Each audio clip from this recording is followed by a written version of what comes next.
اگر میں اس رات چند لمحے اور اپنے گھر کے اندر رک جاتی تو شاید میری زندگی کی سب سے بڑی حقیقت مجھ پر کبھی ظاہر نہ ہوتی۔ آج جب میں اس رات کو یاد کرتی ہوں تو مجھے یوں لگتا ہے جیسے کسی نے میری پوری زندگی کو ایک لمحے میں دو حصوں میں تقسیم کر دیا تھا۔ ایک وہ زندگی جس پر مجھے مکمل یقین تھا، اور دوسری وہ حقیقت جس کا مجھے ذرا سا بھی اندازہ نہیں تھا۔ اس رات بھی بظاہر سب کچھ معمول کے مطابق تھا۔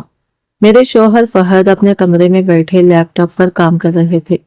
ہماری شادی کو 5 سال ہو چکے تھے اور میں ان کی عادتوں سے اچھی طرح واقف تھی۔ وہ رات گئے تک کام کرنے کے عادی تھے، لیکن اگر کبھی شہر سے باہر جانا ہوتا تو کئی دن پہلے مجھے بتا دیتے تھے تاکہ میں گھر کے معاملات اسی حساب سے سنبھال سکوں۔ مگر اس رات تقریباً 11:30 بجے اچانک ان کے رویے میں تبدیلی آئی۔ انہوں نے لیپ ٹاپ بند کیا، موبائل پر ایک کال دیکھی، پھر دوسری، اور بغیر میری طرف دیکھے بولے، مجھے صبح بہت جلدی نکلنا ہوگا، دفتر کا ایک ضروری مسئلہ بن گیا ہے۔ میں نے حیرت سے پوچھا، صبح کہاں جانا ہے؟ انہوں نے جواب دیا، لاہور سے باہر ایک میٹنگ ہے، شاید 2 دن لگ جائے۔ ان کا لہجہ معمول سے زیادہ مختصر تھا۔ میں نے مزید سوال کرنا چاہا، مگر ان کے چہرے پر ایسی بے چینی تھی جیسے وہ کسی طرح اس گفتگو کو ختم کرنا چاہتے ہو۔ پھر انہوں نے الماری کھولی، 2 جوڑے کپڑے نکالے، چارجنگ بیگ میں رکھا اور کچھ کاغذات بھی ساتھ رکھ لیے۔ میں خاموشی سے انہیں دیکھتی رہی۔ میرے دل میں ایک ہلکا سا خدشہ ضرور پیدا ہوا، مگر میں نے اسے فوراً دبا دیا۔ رشتوں میں ہر خاموشی کو شک بنا لیا جائے تو گھر سکون کی جگہ تفتیش گاہ بن جاتا ہے۔ کچھ ہی دیر بعد فہد گھر سے نکل گئے۔ میں دروازے تک انہیں چھوڑنے آئی، مگر انہوں نے حسب معمول پلٹ کر مسکرانے کے بجائے صرف اتنا کہا، تم سو جاؤ، میں پہنچ کر فون کر دوں گا۔ دروازہ بند ہوا تو پورے گھر میں عجیب سی خاموشی پھیل گئی۔ میں واپس کمرے میں آئی اور بستر درست کرنے لگی۔ ابھی میں نے پانی کا گلاس اٹھایا ہی تھا، ڈریسنگ ٹیبل کے یہ کونے پر پڑی چیز پر جم گئی فہد کا بٹوا۔ وہ ہمیشہ اپنا بٹوا اپنے پاس رکھتے تھے، شناختی card, driving licence, bank card, کچھ ضروری کاغذات، حتیٰ کہ دفتر کا یہ اہم کارڈ بھی اسی میں رہتا تھا۔ وہ بٹوے کے بغیر گھر سے چند قدم دور بھی نہیں جاتے تھے۔ میرے ہاتھ اچانک رک گئے۔ میں نے بٹوا اٹھایا اور فوراً فہد کو فون کیا۔ پہلی گھنٹی کے بعد کال ختم ہو گئی۔ دوسری بار بھی یہی ہوا۔ تیسری مرتبہ نمبر ملایا تو موبائل بند تھا۔ میرے دل کی دھڑکن تیز ہو گئی۔ میں نے خود کو سمجھایا کہ شاید گاڑی چلاتے ہوئے فون بند کر دیا ہوگا یا کسی ضروری وجہ سے موبائل استعمال نہیں کر سکتے ہوں گے۔ میں نے فوراً پیغام لکھا، آپ کا بٹوا گھر پر رہ گیا ہے، آپ کو اس کی ضرورت ہوگی، بتائیں میں کیا کروں۔ پیغام بھیجنے کے بعد کافی دیر تک اسکرین کو دیکھتی رہی۔ صرف ایک نشان نظر آ رہا تھا، دوسرا نشان نہیں آیا۔ پتا نہیں کیوں، مگر اس ایک نشان نے میرے اندر بے چینی پیدا کر دی۔ آخرکار میں نے فیصلہ کیا کہ خود ایئرپورٹ جا کر بٹوا دے آتی ہوں۔ رات کا وقت تھا اور جنوری کی سردی اپنے عروج پر تھی، مگر اس وقت مجھے موسم کی پرواہ نہیں تھی۔ میرے والد ہمیشہ کہا کرتے تھے، رات میں جلدی کرنے سے بہتر ہے آدمی چند منٹ رک کر سوچ لے، مگر اپنی حفاظت کا سمجھوتا نہ کرے۔ والد اب اس دنیا میں نہیں تھے، لیکن مشکل وقت میں ان کی باتیں آج بھی میرے فیصلوں کا حصہ بن جاتی تھی۔ میں نے موٹا شال لیا، جیکٹ پہنی، بٹوا اپنے بیگ میں رکھا اور موبائل پر ایک کیب بک کر لی۔ چند منٹ بعد گاڑی کا نمبر اور ڈرائیور کا نام اسکرین پر ظاہر ہوا۔ میں گھر سے نکلی تو سوسائٹی تقریباً سنسان تھی۔ گیٹ کے قریب بیٹھا چوکیدار سردی سے بچنے کے لیے شال لپیٹے اونگ رہا تھا۔ گاڑی باہر سڑک پر آ کر رکی تو میں نے نمبر چیک کیا۔ نمبر وہی تھا۔ ڈرائیور نے شیشہ نیچے کیا۔ 50 کے قریب عمر کا آدمی تھا، چہرے پر ہلکی سی سفید داڑھی اور آنکھوں میں تھکن نمایاں تھی۔ ایئرپورٹ جانا ہے؟ اس نے پوچھا۔ میں نے سر ہلایا اور پچھلی نیچ پر بیٹھ گئی۔ گاڑی کے اندر ایک تیز خوشبو پھیلی ہوئی تھی۔ میں نے کھڑکی سے باہر دیکھا اور فہد کو دوبارہ فون ملایا۔ موبائل اب بھی بند تھا۔ گاڑی چل پڑی۔ سڑکیں تقریباً خالی تھی۔ کہیں دور کوئی ٹرک آہستہ آہستہ چل رہا تھا، کہیں چائے کی چھوٹے سے ڈھابے کی باہر 2-3 لوگ بیٹھے تھے۔ شہر کی روشنیاں پیچھے رہتی جا رہی تھی اور میرے ذہن میں صرف ایک ہی سوال گھوم رہا تھا کہ آخر فہد نے اتنی جلدی میں گھر سے نکلنے کی کیا ضرورت محسوس کی۔ میں نے ڈرائیور سے کہا بھائی اگر ممکن ہو تو تھوڑا جلدی پہنچا دے، میرے شوہر کی فلائٹ ہے اور ان کا بٹوا میرے پاس رہ گیا ہے۔ اس نے مختصر جواب دیا، جی کوشش کرتا ہوں۔ چند منٹ تک خاموشی رہی، پھر مجھے محسوس ہوا کہ وہ بار بار گاڑی کے آئینے میں میری طرف دیکھ رہا ہے۔ پہلے میں نے اسے معمولی بات سمجھا، مگر چھوٹی بات جب اس کی نظر آئینے سے میری آنکھوں سے ٹکرائے تو میرے اندر خطرے کی ایک چھوٹی سی گھنٹی بجی۔ میں نے آہستہ سے پوچھا، کیا کوئی مسئلہ ہے؟ وہ ایک لمحے کے لیے خاموش رہا، پھر بولا، نہیں میڈم سب ٹھیک ہے۔ مگر اس بار اس کی آواز میں وہ اطمینان نہیں تھا جو اس کے الفاظ میں ہونا چاہیے تھا۔ میں نے اپنا فون مضبوطی سے ہاتھ میں پکڑ لیا۔ اچانک ڈرائیور نے گاڑی کی رفتار کم کر دی۔ میں نے سامنے دیکھا تو راستہ بالکل صاف تھا۔ گاڑی کیوں روک رہے ہیں؟ میں نے پوچھا۔ اس نے جواب نہیں دیا، صرف سامنے دیکھتا رہا۔ پھر اس نے اچانک گاڑی سڑک کے کنارے لگا دی اور پہلی بار پوری طرح میری طرف مڑا۔ اس کے چہرے پر خوف تھا۔ وہ آہستہ سے بولا، میڈم آپ کو فوراً یہاں سے اترنا ہوگا۔ میرے جسم میں جیسے خون جم گیا۔ کیوں؟ اس نے کانپتی ہوئی آواز میں کہا۔ کیونکہ جس گاڑی کو میں پچھلے 10 منٹ سے آپ کے پیچھے آتے دیکھ رہا ہوں وہ ہماری گاڑی کا پیچھا کر رہی ہے۔ میں نے فوراً پچھلی کھڑکی سے باہر دیکھا۔ اندھیرے میں ایک سفید گاڑی چند فاصلے پر رکی ہوئی تھی اور سب سے خوفناک بات یہ تھی کہ اس کی ہیڈ لائٹس بند تھی۔ میرے ہاتھ میں موجود فہد کا بٹوا اچانک بہت بھاری محسوس ہونے لگا۔ مجھے اس وقت پہلی بار خیال آیا کہ شاید فہد کا بٹوا محض ایک بھولی ہوئی چیز نہیں تھا، شاید وہ کسی ایسی حقیقت کی چابی تھا جس سے فہد مجھے جان بوجھ کر دور رکھنا چاہتے تھے۔ کبھی کبھی خوف کسی بڑے حادثے سے نہیں بلکہ چھوٹی چھوٹی باتوں سے پیدا ہوتا ہے، اور اس رات میرے ساتھ بھی یہی ہوا تھا۔ ہم ہائی وے پر پہنچ چکے تھے اور دور سے ایئرپورٹ کی روشنیاں نظر آنے لگی تھی، تو مجھے لگا اب چند منٹ میں فہد تک پہنچ جاؤں گی۔ لیکن اچانک ڈرائیور نے گاڑی ایک دوسری لائن میں ڈال دی۔ میں نے پہلے سوچا شاید آگے کوئی راستہ بند ہو یا وہ رش سے بچنے کے لیے ایسا کر رہا ہو، مگر سڑک تقریباً خالی تھی۔ پھر گاڑی ایک ایسے راستے پر مڑ گئی جسے دیکھ کر میرے دل میں خطرے کا احساس مزید گہرا ہو گیا۔ میں اس راستے سے کئی مرتبہ گزر چکی تھی اور اچھی طرح جانتی تھی کہ یہ ٹرمینل کی طرف جانے والا راستہ نہیں تھا۔ یہاں روشنی کم تھی، ارد گرد بڑے بڑے ستون، بند پارکنگ ایریاز اور ویران سا حصہ تھا۔ میں نے فوراً کہا، بھائی آپ شاید غلط طرف آ گئے ہیں، ایئرپورٹ کا راستہ تو دوسری جانب ہے۔ ڈرائیور نے آئینے میں میری طرف دیکھا اور بہت دھیمی آواز میں بولا، بس تھوڑا سا آگے میڈم۔ اس کے الفاظ نے میرے اندر مزید بے چینی پیدا کر دی۔ میں نے فون ہاتھ میں لیا اور ہنگامی رابطے کے لیے نمبر تلاش کرنے لگی۔ میری انگلیاں ہلکی ہلکی کانپ رہی تھی۔ میں خود کو سمجھا رہی تھی کہ شاید یہ ایئرپورٹ کا کوئی دوسرا داخلی راستہ ہو، شاید میں بلا وجہ ڈر رہی ہوں، مگر انسان کا جسم کبھی کبھی وہ خطرہ محسوس کر لیتا ہے جسے دماغ ماننے کے لیے تیار نہیں ہوتا۔ گاڑی مزید آگے گئی اور ایک سنسان حصے میں داخل ہو گئی۔ میں نے فوراً کہا، گاڑی روک دے، مجھے ابھی اترنا ہے۔ ڈرائیور نے فوراً بریک نہیں لگائی۔ میرے دل کی دھڑکن اتنی تیز ہو گئی کہ مجھے اپنی ہی سانسیں سنائی دینے لگی۔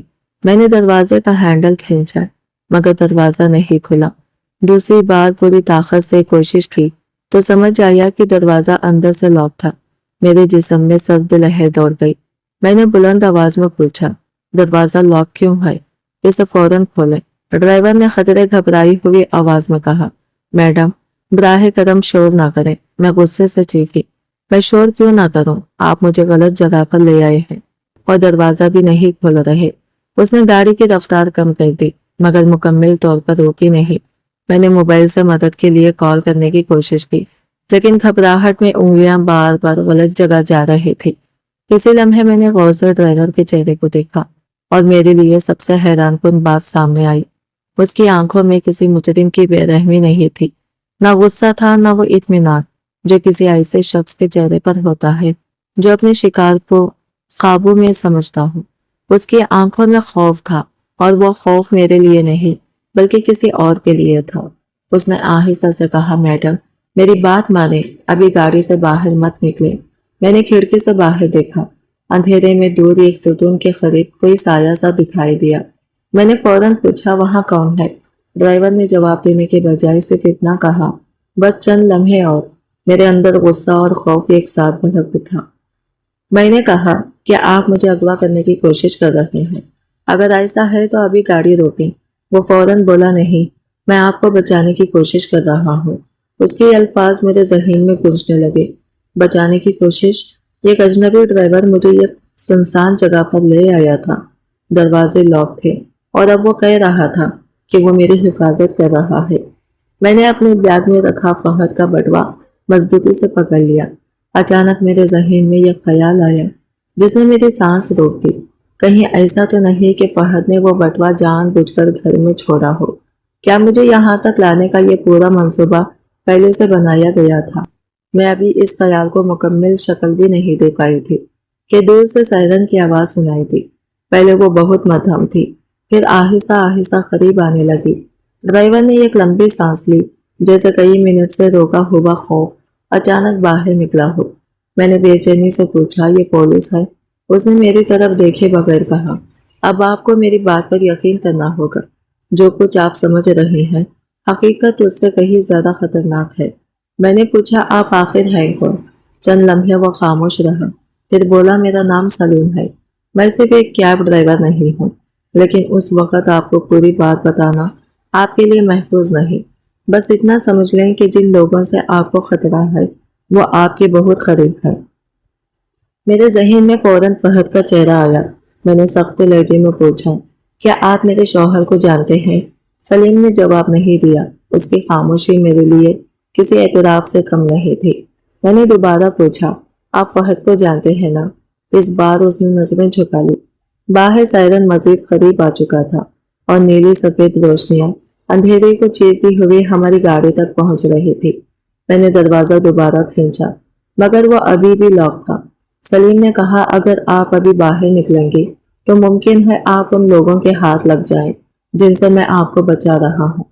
चंद लम्हे मेरे ऊपर भरोसा कर लें, पुलिस यहाँ पहुंच रही है और अगर मैं गलत निकला तो आप खुद मेरे खिलाफ बयान दे सकते हैं। मैंने उसकी तरफ देखा। मेरा दिल कह रहा था कि दरवाजा तोड़कर बाहर निकल जाऊं, मगर जहीन मुसलसल उसकी आंखों में मौजूद खौफ को याद कर रहा था। अचानक एक तेज रोशनी हमारी गाड़ी के शीशे पर पड़ी और बाहर से किसी ने बुलंद आवाज में हुक्म दिया, हाथ नजर आने चाहिए। मेरा पूरा जिस्म काम करे। एक लम्हे के लिए मुझे लगा शायद सलीम ही मुजरिम है और पुलिस हमें गिरफ्तार करने आई है, लेकिन सलीम ने कोई हरकत नहीं की। उसने दोनों हाथ आहिस्ता से स्टीयरिंग पर रख दिए और नजरें सामने जमाए रखे। बाहर कदमों की आवाज तेजी से हमारी तरफ आ रही थी। फिर किसी ने गाड़ी के शीशे पर रोशनी डाली और दोबारा बुलंद आवाज में कहा, गाड़ी में मौजूद खातून भी हाथ ऊपर रखे। मैंने बेख्तियार अपने हाथ उठा दिए। मेरी नजरें सलीम पर थी, मगर उसके चेहरे पर अचानक ऐसा सुकून आया जैसे वो किसी तवील इंतजार के इख्तिमाम तक पहुंच चुका हो। उसने बहुत धीमी आवाज में कहा, बस यही लम्हा था जिसका मुझे इंतजार था। मैंने हैरत से पूछा, क्या मतलब? उसने मेरी तरफ देखा और बोला, अब आपको वह हकीकत मालूम होगी जिसे आपके शौहर ने पिछले 5 साल से आपसे छुपा रखा है। मेरे कदमों तले जमीन जैसे निकल गई। बाहर पुलिस मौजूद थी। अंदर एक अजनबी शख्स मेरे शौहर का नाम जानता था और मेरे हाथ में वो बटवा था जिसने मुझे इस खतरनाक सफर तक पहुंचाया था। फिर गाड़ी के सामने एक ऑफिसर आया। उसने सलीम को गौर से देखा और कहा, सलीम, तुमने वादा किया था कि इसे महफूज हालत में हमारे हवाले करोगे। मेरी आंखें हैरत से फैल गई। सलीम ने जज्बात में सर हिलाया। मैंने कांपती आवाज में पूछा, मुझे लेकिन आखिर क्यों? ऑफिसर ने जवाब देने के बजाय पहले गाड़ी का दरवाजा खोला, फिर मेरी तरफ देखकर कहा, क्योंकि आपको आज रात एयरपोर्ट नहीं जाना था। आपको एक ऐसी जगह पहुंचाया जा रहा था जहां से वापसी आने का कोई रास्ता नहीं था। मेरे जिस्म में सनसनी दौड़ गई। मैंने फौरन पूछा, किसने मुझे वहां भेजा था? ऑफिसर ने एक लम्हे के लिए सलीम की तरफ देखा, फिर बोला, इस सवाल का जवाब आपको खुद देना होगा, क्योंकि जिस शख्स ने आपको घर से निकलने पर मजबूर किया उसने ही आपको सिर्फ एयरपोर्ट से दूर नहीं किया था, उसने आपकी पूरी जिंदगी को एक झूठ के अंदर कैद कर रखा था। उस लम्हे मेरे हाथ में मौजूद फहद का बटुआ मेरी उंगलियों के दरमियान कांप रहा था और मुझे पहली बार एहसास हुआ कि शायद मैं जिस शौहर के लिए इतनी रात अकेली घर से निकली थी, हकीकत में वही शख्स मेरी जिंदगी के सबसे बड़े खतरे का सबब था। सलीम ने शायद इसलिए गहरी सांस ली कि वो पुलिस वालों को ये यकीन दिलाना चाहता था कि वो भागने या मज़ाहमत करने का इरादा नहीं रखता। उसने आहिस्ता से गाड़ी की खिड़की नीचे की और पुरसुकून लहजे में कहा, साहब, मेरा नाम शज्जा है।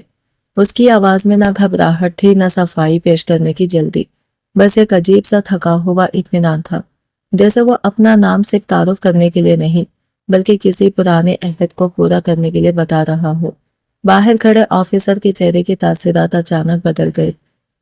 इसने शज्जा को चंद लम्हे गौर से देखा, फिर अपने साथ मौजूद अहलकार की तरफ पलट कर देखा और इसके कंधे पर हाथ रखा, जैसे खामोशी से कह रहा हो कि यही वो शख्स है जिसका हमें इंतजार था।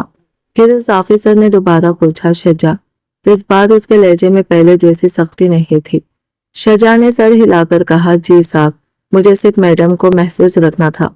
ऑफिसर फौरन गाड़ी के पिछले हिस्से की तरफ आया और झुककर मुझे देखने लगा। उसकी नजरें मेरे चेहरे और हाथों पर थी।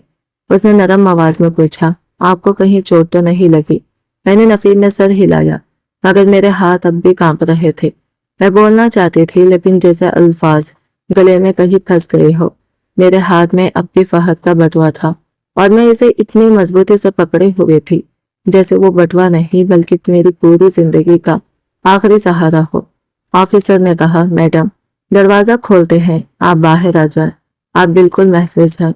मैं एक लम्हे के लिए रुकी रही क्योंकि पिछले चंद मिनटों में इतनी मताजात बातें सुन चुकी थी कि अब मेरे लिए यह फैसला करना मुश्किल था कि किस पर यकीन करूं। ऑफिसर ने दोबारा तसल्ली देते हुए कहा, आप मेरे पास रहेंगी, कोई आपको हाथ नहीं लगा सकता। शज्जा ने अंदर से दरवाजे का लॉक खोला और जैसे ही दरवाजा खोला, सर्द हवा का एक झोंका मेरे चेहरे से टकराया। मैं गाड़ी से बाहर निकली तो मेरे कदम जमीन पर थे, मगर मुझे ऐसा महसूस हो रहा था जैसे अभी भी गाड़ी चल रही हो।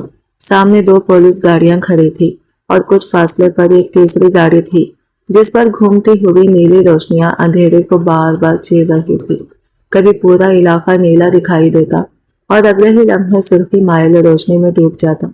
मैंने अपने इर्द गिर्द देखा तो अचानक ख्याल आया कि अगर मैं ये सब किसी और की कहानी में पढ़ती तो शायद इसे मुबालगा समझती, मगर ये किसी कहानी का मंजर नहीं था। मैं खुद उस मंजर के बीच खड़ी थी और सबसे खौफनाक बात यह थी कि मेरी अपनी जिंदगी के फैसले मेरी मर्जी के बगैर किसी और ने लिखने शुरू कर दिए थे। यह खातून अहलकार मेरे करीब आई और मुझे गाड़ियों से कुछ फासले पर ले गई। उसी लम्हे 2 पुलिस अहलकार तेजी से उस सुतून की तरफ बढ़े जहां कुछ देर पहले मुझे एक साया दिखाई दिया था। अगले ही लम्हे वहां वाकई एक आदमी नजर आया जो अंधेरे का फायदा उठाकर पीछे हटने की कोशिश कर रहा था। उसने सियाह कपड़े पहन रखे थे और चेहरे का पेशतर हिस्सा ढका हुआ था। पुलिस को देखते ही वो अचानक दौड़ पड़ा। अहलकार भी उसके पीछे भागे। चंद कदम बाद वो शख्स फिसलकर जमीन पर गिर गया और उसके हाथ से कोई चीज निकलकर दूर जा गिरी। एक अहलकार ने फौरन वो चीज उठाई, उसे गौर से देखा और फिर सबूत के थैले में महफूज कर लिया। मैं इतनी दूर थी कि वाज़ा तौर पर नहीं देख सकती थी कि वो क्या चीज थी, लेकिन पुलिस वालों के रवैये से अंदाजा हो रहा था कि वो मामूली चीज नहीं थी। दूसरे अहलकार ने उस शख्स को काबू में किया और उसके हाथ पीछे करके हथकड़ी लगा दी। वो शख्स बार बार अपना चेहरा दूसरी तरफ करने की कोशिश कर रहा था, जैसे वो नहीं जानता था कि मैं इसे पहचान लूं। खातून अहलकार ने फौरन मेरे सामने आकर मुझे मजीद पीछे कर दिया। मैंने दोबारा शज्जा की तरफ देखा तो वो गाड़ी के पास खड़ा था और 2 ऑफिसर उससे मुसलसल सवाल कर रहे थे। तुम्हें इस खातून के बारे में पहले से कैसे मालूम था? किसने तुम्हें इतला दी? लोकेशन किसने शेयर की? और तुम इसी वक्त कैब लेकर यहाँ क्यों पहुंचे? शज्जा ने एक सवाल का जवाब तहमील से दिया। साहब, मुझे पहले ही कुछ गड़बड़ का शक था। जैसे ही मैडम की कैब बुक हो गई, मुझे इतला मिल गई। मैंने असल गाड़ी वहां भेजी और खुद ये कैब लेकर इनके घर पहुंचा ताकि अगर खतरा वाकई मौजूद हो तो मैं इनके साथ रहूं। उसकी बात सुनकर मेरे जहन में जैसे 1000 सवाल एक साथ जाग उठे। मैंने भी एहतियात पूछा, तो आपको मेरे बारे में पहले से मालूम था? शज्जा ने मेरी तरफ देखा मगर फौरन जवाब नहीं दिया। اس کی آنکھوں میں ایسی کیفیت تھی جیسے وہ بہت کچھ جاننا ہو لیکن ابھی سب کچھ بتانے کی اجازت نہ ہو۔ اس نے صرف اتنا کہا، میڈم آپ گھبرائیں نہیں، لیکن یہ معاملہ اس سے بہت بڑا ہے جو آپ ابھی سمجھ رہے ہیں۔ ایک پولیس آفیسر نے میری طرف آ کر کہا، آپ کو کچھ سوالات کے جواب دینے ہوں گے لیکن پہلے آپ خود کو سنبھال لیں۔ آپ کو تھانے لے جایا جائے گا، وہاں مختصر بیان ہوگا اور پھر آپ کو محفوظ مقام پر منتقل کر دیا جائے گا۔ میں نے پانی کی بوتل لی، ڈھکن کھولا اور 2 گھونٹ پیے مگر میرے حلق کی خوش کمی نہ ہوئی۔ میرے اندر سوالات کا ایک ایسا طوفان اٹھ چکا تھا جس کے سامنے پانی کی چند بوندیں بے معنی لگ رہی تھی۔ میں نے فوراً کہا، میں تو صرف اپنے شوہر کا بٹوا ایئرپورٹ پہنچانے نکلی تھی۔ وہ کہہ رہے تھے کہ ان کی صبح کی فلائٹ ہے۔ یہ کہتے ہی میرے ذہن میں فہد کا چہرہ ابھرا اور پہلی بار اس کے ساتھ جڑی ہوئی ہر چھوٹی بات مجھے مشکوک لگنے لگی۔ آفیسر نے نوٹ بک کھولی اور پوچھا، آپ کے شوہر کا نام؟ میرے ہونٹ خوش ہو گئے۔ میں نے کہا، فہد عمران۔ پھر اس نے ان کا پورا نام، کام اور رہائش کے بارے میں سوالات کیے۔ میں جواب دیتی رہی مگر ہر جواب کے ساتھ مجھے ایسا لگ رہا تھا جیسے میں پولیس کو اپنے ہی گھر کا نقشہ دے رہی ہوں۔ پھر اس آفیسر نے پوچھا، آپ کو کس نے بتایا تھا کہ آپ کے شوہر ایئرپورٹ جا رہے ہیں؟ میں نے کہا، انہوں نے خود۔ خاتون اہلکار نے میرے کندھے پر ہاتھ رکھا اور کہا، آپ کو ہمارے ساتھ چلنا ہوگا۔ میں نے پوچھا، پھر میں گھر جا سکتی ہوں؟ اس سے پہلے کہ آفیسر جواب دیتا، شجاع نے فوراً کہا، ابھی نہیں۔ میں نے حیرت سے اس کی طرف دیکھا۔ آفیسر نے خطرے سخت لہجے میں کہا، شجاع تم بار بار درمیان میں کیوں بول رہے ہو؟ شجاع نے نظریں جھکا کر جواب دیا، صاحب میں بعد میں سب سمجھا دوں گا مگر ابھی انہیں گھر لے جانا محفوظ نہیں ہے۔ یہ جملہ میرے ذہن میں ہتھوڑے کی طرح لگا۔ گھر محفوظ نہیں ہے؟ میں نے بے اختیار دہرایا۔ وہی گھر جہاں میری شادی کی تصویریں لگی تھی، جہاں میری الماری تھی، جہاں میری ہر چیز موجود تھی، جہاں میں پچھلے 5 برس سے فہد کے ساتھ خود کو محفوظ سمجھ کر سو رہی تھی۔ وہی گھر اچانک میرے لیے خطرناک کیسے ہو سکتا تھا؟ میں نے شجاع سے پوچھا، آپ کو میرے گھر کے بارے میں کیا معلوم ہے؟ شجاع چند لمحے خاموش رہا، پھر میری طرف دیکھ کر بولا، آپ نے ابھی اپنے والد کا ذکر کیا تھا نا؟ میرے دل کی دھڑکن رک سی گئی۔ میں نے دھیمی آواز میں کہا، میرے ابا جان۔ شجاع نے سر ہلایا اور کہا، میں نے آپ کے والد کے ساتھ 15 سال کام کیا تھا۔ میں اسے دیکھتی رہ گئی۔ اس نے آہستہ آہستہ بتایا، آپ کے والد صاحب بہت محتاط آدمی تھے۔ ان کے دفتر کے باہر ایک شخص ہمیشہ موجود رہتا تھا جو بظاہر صرف سیکیورٹی پر مامور تھا لیکن حقیقت میں اس کی ذمہ داری کچھ اور تھی۔ میں وہی شخص تھا۔ آپ کے ابا جان مجھے شجاع کہہ کر بلاتے تھے۔ انہوں نے ایک بار مجھ سے کہا تھا کہ اگر کبھی ان کی بیٹی کی زندگی میں ایسا وقت آئے جب اسے اپنے ہی گھر سے خطرہ محسوس نہ ہو تو اس وقت بھی تمہیں اس کے قریب رہنا ہوگا، کیونکہ اصل خطرہ ہمیشہ باہر سے نہیں آتا۔ اس وقت میں نے ان کی بات کو ایک احتیاط سمجھ کر یاد رکھا تھا مگر آج رات مجھے پہلی بار اندازہ ہوا کہ وہ برسوں پہلے آنے والے اسی دن کے بارے میں سوچ رہے تھے۔ میری آنکھیں نم ہو گئی۔ میں نے کانپتی ہوئی آواز میں پوچھا، ابا جان کو آخر کس بات کا ڈر تھا؟ شجاع نے میری طرف دیکھا مگر جواب دینے کے بجائے صرف اتنا کہا، میڈم آپ کے ابا جان کو اپنے داماد پر کبھی مکمل اعتماد نہیں تھا۔ یہ سن کر میرے ہاتھ میں پکڑا فہد کا بٹوا دوبارہ کانپنے لگا، کیونکہ اب میرے لیے سب سے بڑا سوال یہ نہیں تھا کہ آج رات مجھے کون نقصان پہنچانا چاہتا تھا، بلکہ یہ تھا کہ میرے والد نے فہد کے بارے میں ایسا کیا دیکھ لیا تھا جس سے میں 5 سال تک بالکل بے خبر رہی۔ شجاع کی بات سن کر میرے ذہن میں جیسے کئی برس پرانے مناظر ایک ساتھ زندہ ہونے لگے۔ مجھے یاد آیا کہ ابا جان کی دفتر کے باہر ایک شخص اکثر خاموشی سے کھڑا رہتا تھا، کبھی کسی سے غیر ضروری بات نہیں کرتا تھا مگر اس کی نظریں ہر آنے جانے والے شخص پر ہوتی تھی۔ اس وقت میں سمجھتی تھی کہ وہ صرف سیکیورٹی پر مامور کوئی عام آدمی ہے، مگر اب شجاع کو اپنے سامنے دیکھ کر مجھے اندازہ ہوا کہ ابا جان اپنی زندگی میں کتنی احتیاط سے ہر چیز کو دیکھتے تھے۔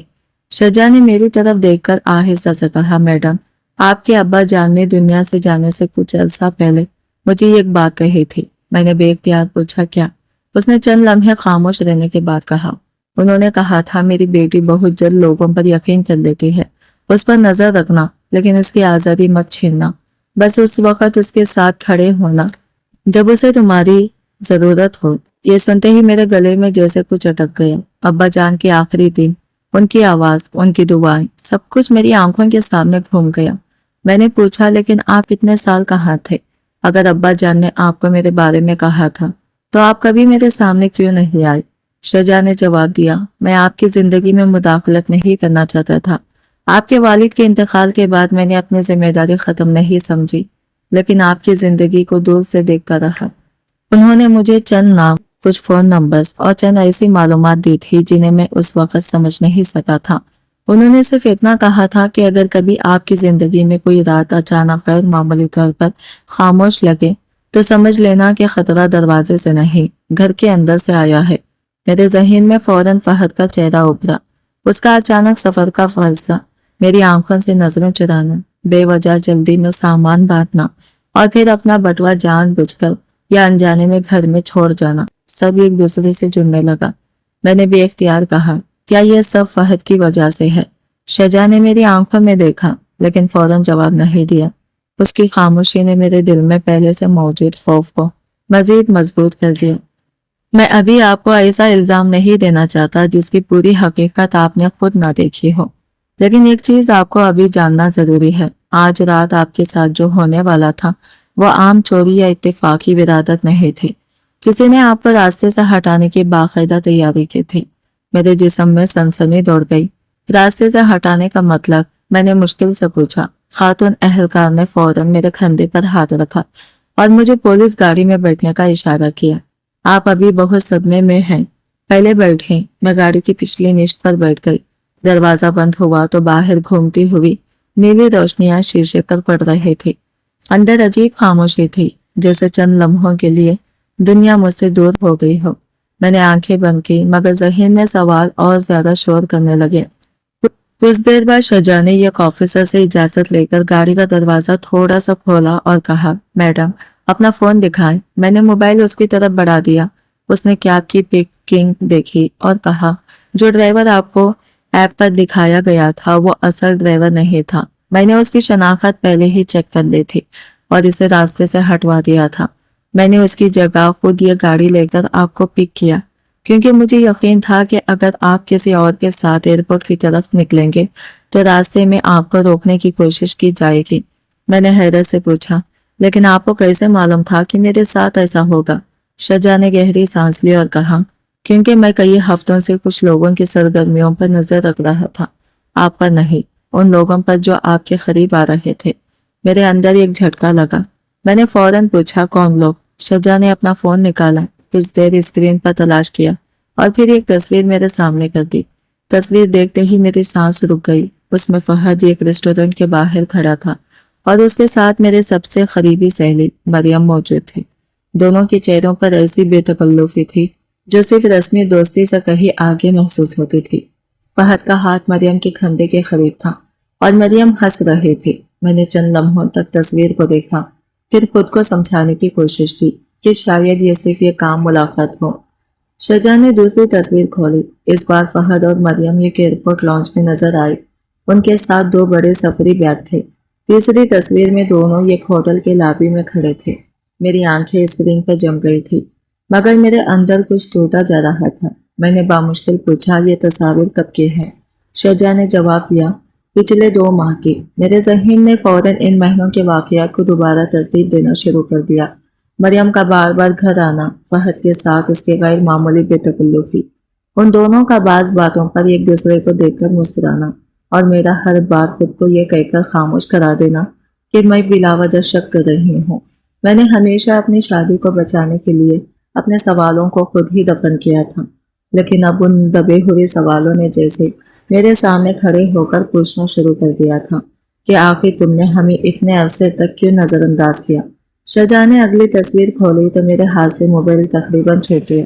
ये किसी शख्स की तस्वीर नहीं थी, बल्कि बैंक अकाउंट की तफसील थी। मेरे और फहद के मुश्तरका अकाउंट से गुज़िश्ता कई हफ्तों के दौरान मुख्तलिफ तारीखों पर रकम मुंतकिल की गई थी। कुछ रकम मामूली थी, कुछ बहुत ज्यादा। चंद ट्रांजैक्शन ऐसे अकाउंट्स में गई थी जिन्हें मैंने कभी नहीं सुना था। मैंने फौरन कहा, ये पैसे कहाँ गए? शजा ने कहा, यही वो सवाल है जिसका जवाब आपके शौहर से ज्यादा कोई नहीं जानता। میں نے لرزتی ہوئی آواز میں پوچھا، کیا فہد میرا پیسہ چوری کر رہا تھا؟ شجاع نے سر ہلایا۔ بات صرف پیسے کی نہیں ہے۔ پھر اس نے ایک آخری فائل کھولی اور میری طرف موبائل بڑھاتے ہوئے کہا، میڈم، امتیاز سیکشن کے ساتھ یہ ایسی چیز بھی سامنے آئی ہے جس نے مجھے مجبور کیا کہ آج رات آپ کو کسی بھی قیمت پر اکیلا نہ چھوڑوں۔ میں نے اسکرین پر نظر ڈالی تو اس پر ایک دستاویزات کا عکس تھا۔ اس دستاویزات کے اوپر میرا نام لکھا تھا، لیکن نیچے دستخط میرے نہیں تھے۔ میں نے حیرت سے کہا، یہ کیا ہے؟ شجاع نے جواب دیا، یہ وہ کاغذ ہے جس کے ذریعے کسی نے آپ کے نام پر ایک بڑی مالی ذمہ داری منتقل کرنے کی کوشش کی ہے۔ اگر یہ کامیاب ہو جاتی تو نہ صرف آپ کے مشترکہ اثاثے خطرے میں پڑتے بلکہ قانونی طور پر سارا بوجھ آپ کے سر آ جاتا۔ میرے ہاتھ ٹھنڈے پڑ گئے۔ میں نے بے یقینی سے پوچھا، لیکن میرے دستخط یہاں کیسے آئے؟ شجاع نے میری طرف دیکھا اور کہا، اسی لیے مجھے شک ہے کہ آپ کے شوہر آپ کو صرف چھوڑنے کا منصوبہ نہیں بنا رہے تھے، وہ آپ کو ایک ایسے جال میں پھنسانا چاہتے تھے جس میں جرم کسی اور کا ہو مگر ذمہ داری آپ کے نام پر آ جائے۔ میرے ذہن میں ایک ہی بات گونج رہی تھی کہ جس شخص کے ساتھ میں نے 5 سال اپنی زندگی، اپنی عزت اور اپنے مستقبل کا بھروسہ جوڑا تھا، شاید وہی میری زندگی کو خاموشی سے کسی ایسے مقام تک لے جا رہا تھا جہاں سے واپسی میرے لیے ممکن نہ رہتی۔ مگر ابھی سب سے خوفناک بات سامنے آنا باقی تھی، کیونکہ شجاع نے فون بند کرنے سے پہلے ایک آخری تصویر کھولی اور کہا، میڈم، فہد اور مریم کے بارے میں جو آپ نے ابھی دیکھا ہے وہ صرف کہانی کا آدھا حصہ ہے۔ اصل وجہ اس سے بھی زیادہ خطرناک ہے کہ وہ دونوں آج رات ایئرپورٹ کیوں نہیں جا رہے تھے بلکہ آپ کے گھر واپس کیوں آنے والے تھے۔ شجاع نے موبائل پر موجود بینک ریکارڈ میری طرف کرتے ہوئے کہا، میڈم، یہ لین دین آپ کے اکاؤنٹ سے ہوئے ہیں، لیکن یہ آپ نے نہیں کیا۔ میں نے فوراً کہا، بالکل نہیں، لیکن اگلے ہی لمحے میرے ذہن میں یہ ایسی بات بجلی کی طرح کوندی جس نے مجھے اندر تک ہلا دیا۔ کئی مرتبہ فہد نے مجھ سے کہا تھا کہ بینک کی ایپ میرے فون میں درست نہیں چل رہی، ذرا موبائل دے دو، میں سیٹنگ کر دیتا ہوں۔ کبھی وہ آن لائن بینکنگ کے بارے میں پوچھتا، کبھی کہتا کہ OTP تمہارے فون پر آئے گا تو مجھے بتا دینا۔ میں نے کبھی اسے خطرہ نہیں سمجھا تھا کیونکہ وہ میرا شوہر تھا، اور شوہر سے زیادہ بھروسے والا رشتہ میرے لیے اس وقت کوئی نہیں تھا۔ میری آواز خود بخود دھیمی ہو گئی۔ تو پھر اس نے میرے فون سے یہ سب کیا؟ شجاع نے کہا، ممکن ہے، اور یہی وجہ ہے کہ آپ کا سب سے بڑا بھروسہ آپ کے خلاف استعمال کیا گیا۔ میرے اندر اچانک غصہ بھر گیا۔ مجھے اپنے آپ پر بھی غصہ آ رہا تھا کہ میں نے کبھی ان چیزوں کو جانچنے کی کوشش کیوں نہیں کی جنہیں فہد معمولی کہہ کر میرے سامنے رکھ دیتا تھا۔ شجاع نے کہا، آج رات کا بٹوا بھی اسی منصوبے کا حصہ تھا۔ میں نے حیرت سے پوچھا، لیکن بٹوے سے کیا حاصل ہونے تھا؟ اس نے جواب دیا، بٹوا اصل مقصد نہیں تھا، صرف ایک بہانہ تھا۔ انہیں معلوم تھا کہ اگر آپ کو یقین ہو جائے کہ فہد کا بٹوا آپ کے پاس رہ گیا ہے تو آپ خود رات کے وقت گھر سے نکلیں گی۔ اگر فہد آپ سے براہ راست کہتا کہ بٹوا لے کر ایئرپورٹ آؤ تو آپ کے ذہن میں سوال پیدا ہو سکتا تھا، لیکن اگر وہ بٹوا جان بوجھ کر گھر میں رہ جائے تو آپ خود اسے اپنی ذمہ داری سمجھ کر نکلیں گی۔ میرے سر میں درد کی ایک لہر دوڑ گئی۔ میں نے دھیمی آواز میں پوچھا، تو فہد نے جان بوجھ کر بٹوا چھوڑا تھا؟ شجاع نے کچھ کہے بغیر صرف سر ہلا دیا۔ میری آنکھیں چند لمحوں کے لیے بند ہو گئی۔ جس بٹوے کو میں فہد کی ضرورت سمجھ کر رات کے اندھیرے میں گھر سے نکلی تھی وہ دراصل میرے لیے بچھایا گیا جال تھا۔ میں نے پھر پوچھا، اور مریم؟ شجاع نے جواب دیا، وہ بھی اس معاملے سے لاعلم نہیں ہے۔ یہ سن کر میرے اندر باقی بچا ہوا اعتماد بھی جیسے راکھ ہو گیا۔ مریم میری وہ دوست تھی جس کے سامنے میں نے اپنے گھر کے راز، اپنی پریشانیاں اور اپنی شادی کی چھوٹی بڑی باتیں تک شیئر کی تھی۔ میری آنکھوں میں آنسو آ گئے، مگر میں نے انہیں بہنے نہیں دیا۔ اس وقت مجھے لگا کہ اگر میں روئی تو شاید میں ان لوگوں کے سامنے خود کو کمزور ثابت کر دوں گی، حالانکہ اصل کمزوری میری نہیں تھی، کمزوری تو ان لوگوں کی نیت میں تھی جنہوں نے میرے اعتماد کو میری سب سے بڑی خامی سمجھ لیا تھا۔ باہر پولیس اہلکار اس آدمی کو گرفتار کر چکے تھے جو ستون کے پیچھے چھپا ہوا تھا۔ میں نے پوچھا، وہ کون تھا؟ شجاع نے کہا، ایک مقامی آدمی ہے، پیسوں کے عوض دوسروں کے لیے کام کرتا ہے۔ ایسے لوگ اصل منصوبہ بنانے والوں کے لیے صرف مہرے ہوتے ہیں۔ میں نے حیرت سے پوچھا، تو کیا اب سب ختم ہو گیا؟ پولیس بھی وقت پر آ گئی، وہ آدمی بھی پکڑا گیا، تو خطرہ ختم ہو گیا؟ شجاع نے سنجیدگی سے میری طرف دیکھا اور کہا، خطرہ ابھی ختم نہیں ہوا، صرف ایک دروازہ بند ہوا ہے۔ میں نے پوچھا، पुलिस इतनी जल्दी यहाँ कैसे पहुंच गई? मैंने पहले ही मुताल्लिका ऑफिसर को खबरदार कर दिया था। आपके अब्बा जान के कुछ पुराने राबिते अब भी मेरे पास थे। मैंने इन्हें बताया था कि मुमकिन है यह खातून को रात के वक्त एयरपोर्ट के करीब निशाना बनाया जाए। जैसे ही आपकी कैब बुक हुई, मुझे इत्तला मिल गई। मैंने असली ड्राइवर को रास्ते में रोककर खुद गाड़ी संभाली और आपको लेने पहुंच गया। फिर आपके सफर के दौरान पुलिस को मुसलसल लोकेशन भेजता रहा। मेरे दिल में पहली बार कुछ सुकून उतरा, मगर इसी सुकून के साथ एक नया सवाल पैदा हो गया। मैंने फौरन पूछा, अगर ये सब वाकई सच है तो फहद इस वक्त कहाँ है? शज्जा चंद लम्हे खामोश रहा, फिर बोला, यही तो सबसे अहम सवाल है। आपने कहा था कि वो एक जरूरी मीटिंग के लिए शहर से बाहर जा रहा है, मगर हमें ये तस्दीक करनी होगी कि वो वाकई वहां गया भी है या नहीं। मैंने कहा, क्या वो मरियम के साथ है? शज्जा ने जवाब देने के बजाय कहा, यह भी मालूम करना होगा, लेकिन जल्दी में उन्हें खबर देना हमारे लिए नुकसानदा होगा। अगर फहद को मालूम हो गया कि आप महफूज हैं तो वो फौरन अपना मंसूबा बदल देगा, फोन बंद करेगा, लोगों को हटाएगा और मुमकिन है वो तमाम सबूत खत्म करने की कोशिश करेगा। मैंने घबराकर पूछा, फिर मैं क्या करूं? शज्जा ने कहा, अभी आपको ऐसा जाहिर करना होगा जैसे आप खुद को खतरे से नहीं निकाल पाए। मैंने इसे हैरत से देखा, यानी मैं फहद को ये बताऊं कि मैं महफूज हूं ही नहीं? उसने सर हिलाया, बिल्कुल। अगर उन्हें यकीन रहेगा कि उनका मंसूबा कामयाब हो गया है तो वो बेफिक्र हो जाएंगे, और इंसान जब खुद को महफूज समझता है तो सबसे बड़ी गलतियां वही करता है।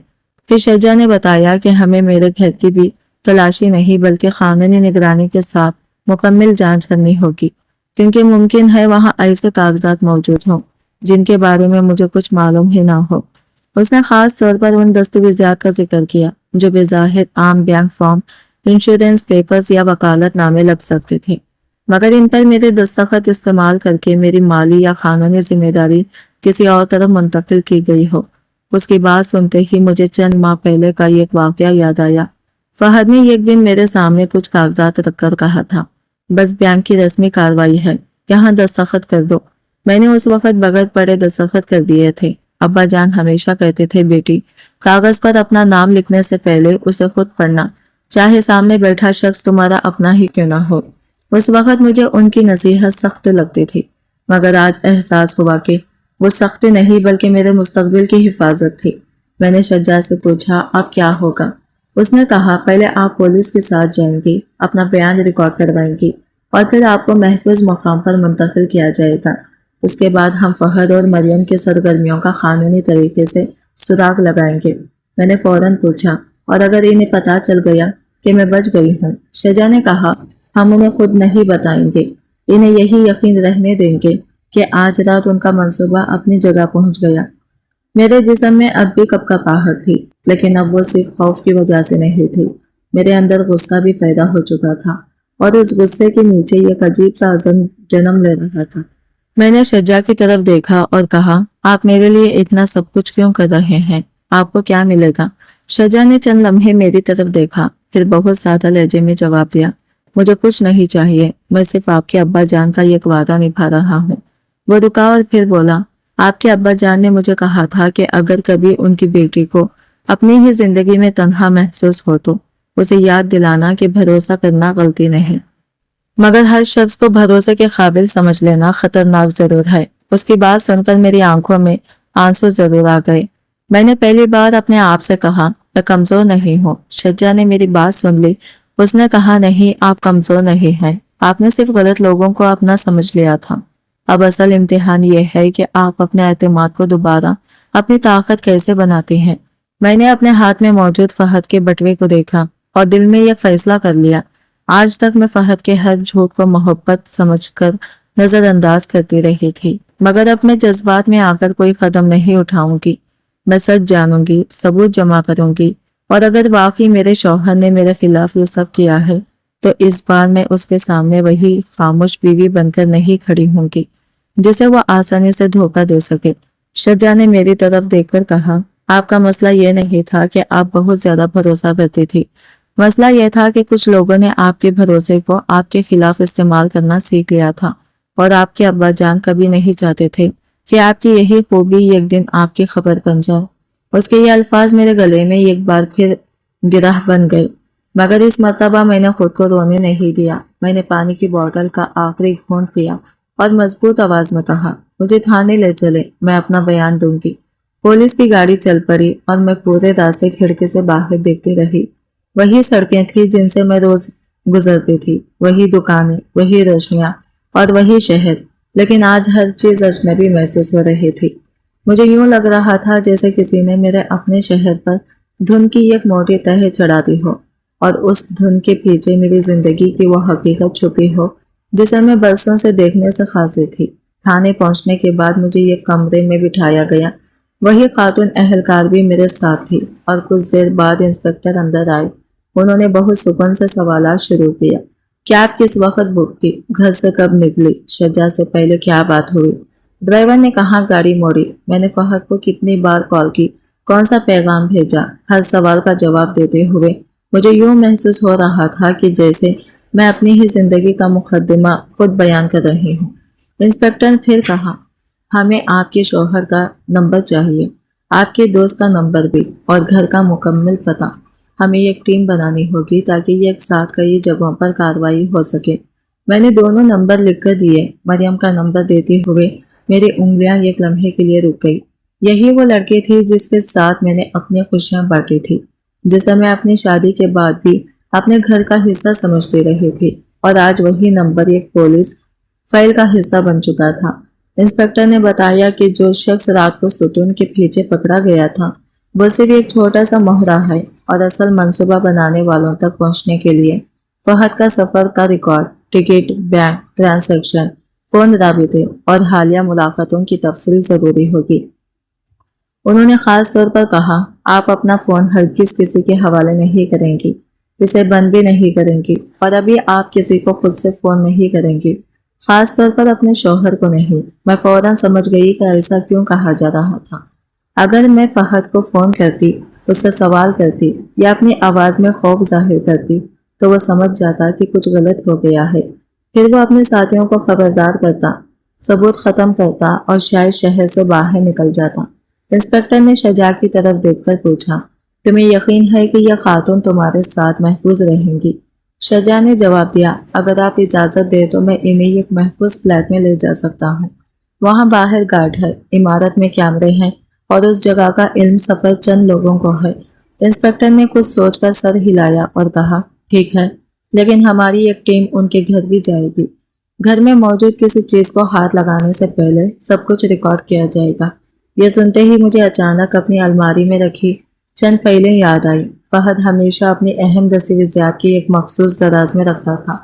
चंद बार मैंने उसे रात देर तक वही फाइलें देखते हुए भी देखा था। मरियम भी कई मरतबा मेरे घर आई थी और फहद के काम के बारे में उससे ऐसी बातें करती थी जिनके बारे में मुझे कभी मालूम नहीं था। मैं फौरन खड़ी हो गई और कहा, मैं अपने घर जाना चाहती हूँ। इंस्पेक्टर ने सख्त लहजे में मना कर दिया, अभी नहीं। मैंने कहा, लेकिन वहाँ ऐसे कागजात हैं जो शायद इसे केस के लिए जरूरी हो। शजा ने मेरी तरफ देखकर कहा, मैडम आप बिल्कुल दुरुस्त कह रहे हैं, मगर अब आप खुद वहाँ नहीं जाएंगी, पुलिस जाएगी और अगर वाकई घर में खतरा मौजूद है तो आपका वहां जाना इन लोगों को एक और मौका दे देगा। मेरे अंदर का एक हिस्सा चीख रहा था कि मैं अपनी ही जिंदगी का कंट्रोल वापस लेना चाहती हूँ, अपने घर में दाखिल होना चाहती हूँ, अपनी अलमारी खोलना चाहती हूँ और खुद देखना चाहती हूँ कि मेरे खिलाफ क्या मंसूबा बनाया गया था। मगर अक्ल कह रही थी कि अभी सबसे अहम चीज सच तक पहुँचना नहीं बल्कि जिंदा और महफूज रहना है। आखिरकार मैं दोबारा कुर्सी पर बैठ गई। थकन अब मेरे जिस्म पर पूरी शिद्दत से उतर रही थी। आंखें बंद होती थी मगर नींद करीब नहीं आती थी क्योंकि ज़हन मुसलसल एक एक कड़ी जोड़ रहा था। फहद का अचानक सफर, उसका बटवा छोड़ना, फोन बंद होना, मरियम के साथ उसकी तस्वीर, मेरे अकाउंट से होने वाली मशकूक ट्रांजैक्शन, जाली दस्तखत और फिर एयरपोर्ट के करीब मेरा रास्ता बदलना। ये सब अलग अलग वाकयात नहीं थे, ये एक तवील मंसूबे के टुकड़े थे और इस मंसूबे में शायद मैं बीवी नहीं बल्कि एक ऐसा मोहरा थी जिसे रास्ते से हटाकर किसी और के लिए रास्ता साफ करना था। थाने से निकलने से पहले शज्जा ने मुझे एक तरफ बुलाया और कहा, एक बात और है। मैंने उसकी तरफ देखा। उसने कहा, आपके अब्बा जान ने मुझसे आखिरी दिनों में एक और बात कही थी। मैं खामोश रही तो वो बोला, अगर कभी इसे लगे कि दुश्मन अपने ही घर में है तो इसे अपने आंसू बचाकर रखना भी है, क्योंकि कुछ लड़ाइयां रोने से नहीं बल्कि सही वक्त पर सही फैसला करने से जीती जाती हैं। मैंने शजा को देखा। उसकी आवाज में कोई ड्रामाईपन नहीं था, सिर्फ एक ऐसी जिम्मेदारी थी जो शायद वो बरसों से अपने अंदर उठाए फिर रहा था। मैंने दिल ही दिल में अब्बा जान से कहा, मैं आपकी बात नहीं भूलूंगी। इसके बाद शजा मुझे एक नामालूम इमारत में ले गया, जहां एक महफूज फ्लैट हमारा इंतजार कर रहा था। फ्लैट सादा मगर साफ था, खिड़कियों पर मजबूत ग्रिल थी, बाहर सिक्योरिटी गार्ड मौजूद था और इमारत के दाखिली रास्ते पर कैमरे नस्ब थे। मैं सोफे पर बैठ गई और पहली मर्तबा चंद लम्हों के लिए खामोश महसूस हुई। मैंने अपना फोन निकाला। स्क्रीन पर फहद का नाम नहीं था, कोई कॉल नहीं, कोई पैगाम नहीं। उसकी खामोशी अब मुझे पहले से ज्यादा खौफनाक लग रही थी, जैसे वो भी किसी ऐसे मुकाम पर बैठा हो जहां इसे यकीन हो कि उसका मंसूबा कामयाब हो चुका है। शजा ने कहा, अभी हमें इंतजार करना होगा, सुबह तक पुलिस आपके घर से जरूरी चीजें ले आएगी, फिर हम अगला कदम उठाएंगे। मैंने सर हिलाया और फोन मेज पर रख दिया। चंद लम्हे भी नहीं गुजरे थे कि अचानक मोबाइल की स्क्रीन रोशन हो गई। व्हाट्सएप का नोटिफिकेशन था। भेजने वाले का नाम देखते ही मेरे सीने में जैसे किसी ने जोर से मुक्का मारा हो। फहद मेरे हाथ खुद ब खुद फोन की तरफ बढ़े। पैगाम खोला तो सिर्फ एक जुमला लिखा था, तुम्हारा फोन क्यों नहीं लग रहा। मैंने स्क्रीन को घूर कर देखा। मेरी सांस रुक गई। अगर फहद वाकई शहर से बाहर था और सब कुछ मामूल के मुताबिक था तो उसे ये फिक्र क्यों हुई कि मेरा फोन क्यों नहीं लग रहा। मैंने शजा की तरफ देखा। उसने फौरन मेरी आंखों से सवाल पढ़ लिया और इशारे से कहा कि जवाब मत देना। मगर इसी लम्हे फहद का दूसरा पैगाम आ गया, तुम घर पर नहीं होना। मेरे हाथ ठंडे पड़ गए। ये सवाल आम शौहर नहीं पूछता, ये वो शख्स पूछता है जिसे पहले ही मालूम हो कि बीवी कहाँ होनी चाहिए थी। मैं अभी इसी सोच में थी कि तीसरा पैगाम आया, अगर तुम घर से निकल चुकी हो तो किसी पर भरोसा मत करना। शजा ने फोन मेरे हाथ से ले लिया, पैगाम पढ़ा और उसका चेहरा पहली बार वाकई बदल गया। उसने आहिस्ता से कहा, मैडम अब मामला उससे कहीं ज्यादा पेचीदा है जितना हम समझ रहे थे। मैंने घबराकर पूछा, क्यों? शजा ने स्क्रीन पर मेरी तरफ करते हुए कहा, क्योंकि अगर फहद वाकई आपके खिलाफ मंसूबा बना रहा है तो वह आपको ये पैगाम कभी नहीं भेजता। मेरी आंखें स्क्रीन पर जम गई और फिर शजा ने आखिरी जुमला पढ़ते ही फोन मेज पर रख दिया। मुझे डर है कि ये पैगाम फहद ने नहीं भेजा था। मैंने पैगाम खोला तो सिर्फ एक जुमला लिखा था, तुम्हारा फोन क्यों नहीं लग रहा, मैं एयरपोर्ट पर हूँ। बटवा मिल गया क्या? मैं कई लम्हे स्क्रीन देखती रही। फहद का ये पैगाम अजीब था। अगर वो वाकई एयरपोर्ट पर था तो इसे मालूम होना चाहिए था कि बटवा वो खुद घर में छोड़कर गया है। मुझे फौरन महसूस हुआ कि वो जानबूझकर मुझसे मेरी जगह मालूम करना चाहता है। मैंने फोन शजा की तरफ बढ़ाया। पैगाम पढ़कर वो बोला, मैडम अभी इसे जवाब न दे, वो जानना चाहता है कि आप कहाँ हैं। पहले पुलिस की रिपोर्ट आने दें, फिर ऐसा जवाब देंगे जिससे इसकी अगली चाल सामने आ जाए। मैंने फोन लॉक किया। चंद घंटे पहले तक मैं खौफज़दा थी, मगर अब मुझे अंदाजा हो चुका था कि फहद के खेल में मुझे मोहरा बनाया गया था। इसी लम्हे फोन पर एक और नोटिफिकेशन आया। नाम देखते ही मेरे दिल की धड़कन तेज हो गई। मरियम का पैगाम था, यार तुम ठीक हो? फहद बहुत परेशान है, तुम्हारा फोन नहीं लग रहा, प्लीज कॉल करके बताना। मैंने शजा को पैगाम दिखाया। उसने कहा, अब दोनों एक साथ हरकत कर रहे हैं, इन्हें अंदाजा हो गया है कि मंसूबे में कुछ गड़बड़ हुई है। मैंने घबराकर पूछा, अगर वो यहाँ तक पहुंच गए तो? शजा ने परसुकून लहजे में कहा, आप फिक्र ना करें, हम कोई जज्बाती कदम नहीं उठाएंगे। इसी वक्त एक नामालूम नंबर से मिस कॉल आई, फिर पैगाम आया, फौरी बात करनी है, ये आपके लिए बहुत जरूरी है। मैंने नंबर शजा को दिखाया। वो फिर देर से देखता रहा, फिर बोला, ये फहद के ये कारोबारी राबिते का नंबर लगता है। मेरे दिल में खौफ उतर गया। मैंने पूछा, क्या फहद सिर्फ मुझे धोखा नहीं दे रहा था? शजा ने संजीदगी से कहा, मुमकिन है मामला इससे कहीं बड़ा हो। मैंने गहरी सांस ली और कहा, तो फिर हम खामोश रहेंगे, इन्हें लगने दें कि जाल उन्होंने बिछाया है, जबकि हम उनके अगले चाल का इंतजार करेंगे। शजा ने मेरी तरफ देखा और हल्की से मुस्कुराहट के साथ बोला। शजा ने संजीदगी से कहा, यह सोच दुरुस्त है, लेकिन जाल बिछाते वक्त खुद उसके बीच खड़ा नहीं होना चाहिए। मैंने फोन की तरफ देखा। फहद का पैगाम, मरियम की झूठी फिक्र और नामालूम शख्स की धमकी, सब कुछ एक ही तरफ इशारा कर रहा था। यह मंसूबा आज रात नहीं बना था, बल्कि कई हफ्तों से चल रहा था। میں نے فیصلہ کیا کہ اب کسی پر اندھا بھروسہ نہیں کروں گی اور کوئی کاغذ پڑے بغیر دستخط نہیں کروں گی۔ اسی وقت شجاع کا فون بجا۔ کال سننے کے بعد اس نے میری طرف دیکھا۔ میڈم، پولیس آپ کے گھر پہنچ چکی ہے۔ میں نے فوراً پوچھا وہاں کیا ملا؟ وہ بولا گھر خالی ہے، فہد وہاں نہیں ہے، فائلیں، کئی اہم فائلیں غائب ہیں اور کمپیوٹر سے بھی کچھ ڈیٹا ڈیلیٹ کیا گیا ہے۔ لگتا ہے پولیس کے پہنچنے سے پہلے کسی نے سب کچھ صاف کر دیا۔ یہ سنتے ہی میرے ذہن میں اپنا گھر گھوم گیا، وہ گھر جسے میں ہمیشہ اپنی محفوظ دنیا سمجھتی رہی تھی، اب وہی میرے خلاف ہونے والی سازش کا سب سے بڑا ثبوت بن چکا تھا۔ میں نے کانپتی آواز میں پوچھا، کیا کچھ ملا بھی ہے؟ شجاع نے کہا، ہاں ایک چیز ملی ہے۔ پولیس کو فہد کی الماری کے پیچھے یہ خفیہ خانہ ملا تھا۔ اس میں موجود چیز نے شجاع کو بھی حیران کر دیا تھا۔ میں نے بے چینی سے پوچھا کیا ہے؟ وہ بولا، آپ کے ابا جان کی ایک تصویر اور اس کے پیچھے آپ کے نام ایک مختصر تحریر۔ ابا جان کا نام سنتے ہی میری دھڑکن تیز ہو گئی۔ میں نے فوراً کہا، مجھے وہ تحریر ابھی پڑھنی ہے۔ شجاع نے سنجیدگی سے میری طرف دیکھا اور بولا، میڈم سب سے حیران کن بات یہ ہے کہ پولیس کے مطابق ایک تحریر آپ کے ابا جان نے فہد سے ملنے سے بہت پہلے لکھی تھی۔ مجھے اب اپنا ہی گھر اجنبی لگ رہا تھا۔ میری غیر موجودگی میں کوئی میری چیزوں اور کاغذات کو کھنگال رہا تھا اور میں اسے روک بھی نہیں سکتی تھی۔ میں نے شجاع سے پوچھا، کتنی فائلیں غائب ہیں؟ اس نے پولیس آفیسر سے فون پر بات کی، پھر میری طرف دیکھ کر بولا، جائیداد کی کاغذات والا ایک اہم فولڈر غائب ہے، کچھ بینک دستاویزات بھی نہیں مل رہی اور الماری کے نیچے بنا چھوٹا سا لاکر بھی کھلا ہوا ہے۔ لاکر کا نام سنتے ہی میرے دل کی دھڑکن تیز ہو گئی۔ مجھے فوراً وہ چھوٹا سا لوہے کا باکس یاد آیا جسے میں نے برسوں سے نہیں کھولا تھا۔ اس میں ابا جان کی پرانے کاغذات، رسیدیں اور بیمے کی نقل رکھی تھی۔ فہد ہمیشہ کہتا تھا، یہ پرانے کاغذات ہیں، تم فکر نہ کرو، میں سب سنبھال لوں گا۔ اور میں نے کبھی سوال نہیں کیا، مگر اس رات مجھے احساس ہوا کہ محبت اور اندھا اعتماد ایک چیز نہیں۔ میں نے اپنی زندگی کے اہم فیصلے کسی اور کے ہاتھ میں دے دیے تھے۔ میں نے شجاع سے کہا، وہ لاکر میں نے کبھی خود نہیں کھولا تھا۔ اس نے فوراً پوچھا، کیا فہد اس کے بارے میں جانتا تھا؟ میں نے چند لمحے سوچا اور پھر کہا، میں نے کہا ہاں، فہد کو معلوم تھا۔ ابا جان کے انتقال کے بعد میں نے اسے بتایا تھا کہ ان کے کچھ کاغذات اس باکس میں ہیں۔ شجاع فوراً سنجیدہ ہو گیا، پھر ممکن ہے کوئی خاص چیز تلاش کرنے کے لیے وہ لاکر کھولا گیا ہو، جو انہوں نے وفات سے کچھ عرصہ پہلے کہی تھی، بیٹی میرے کچھ کاغذات تمہارے پاس رہیں گے، لیکن ضرورت کے بغیر انہیں کسی کے سامنے مت کھولنا۔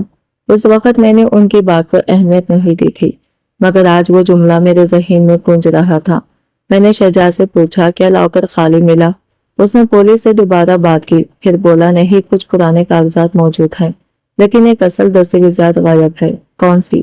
پولیس ابھی معلوم کر ہی رہی تھی، لیکن اس کے ساتھ ایک چھوٹا سا کاغذ بھی تھا جس پر صرف ایک نام لکھا تھا۔ میری دل کی دھڑکن تیز ہو گئی۔ کس کا نام؟ شجاع چند لمحے خاموش رہا، پھر آہستہ سے بولا، فہد کا نہیں، مریم کا بھی نہیں۔